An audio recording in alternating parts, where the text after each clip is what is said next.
There's a huge movement right now with the magnesium going on TikTok. I don't know if you're even on TikTok, but it's a big deal right now. Is that they're like spraying it on their feet and rolling it on their feet? Yeah. There's something to the application, the roll on versus the oral.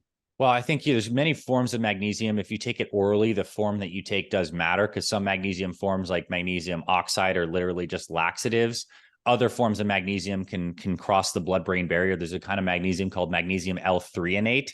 And whatever magnesium's bound to, kind of like how testosterone's bound to different salts and esters, like it changes the pharmacodynamics of that. Magnesium is similar, and different forms have different effects. The transdermal magnesium works really well. You absorb many things through your skin. It's like Epsom salt baths, those magnesium salts. You're basically soaking in magnesium water, and you end up absorbing a lot of that.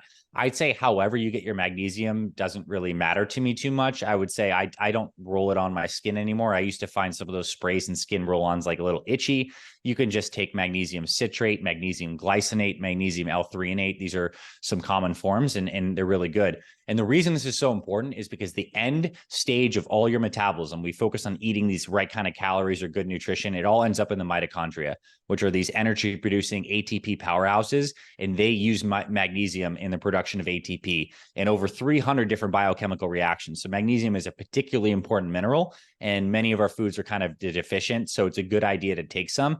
And despite you being on TRT or not, a lot of guys are stressed, right? High cortisol levels, not good enough sleep. Magnesium has a kind of like relaxing effect on the body and the system. So testosterone is kind of like a little bit like putting the foot on the gas in a little bit. Like it allows all the male systems to like work with more fire and robustness. That's like, it has like a kind of, I'll use a little bit of a philosophical language, but that kind of yang feeling to it. Magnesium can be a good counterbalance because it has a little bit of a yin. It can shift that body into that parasympathetic. It's a little more nourishing. And so if you're taking a lot of fire, we know a lot of guys who do take TRT for a long period of time, but still sleep like crap.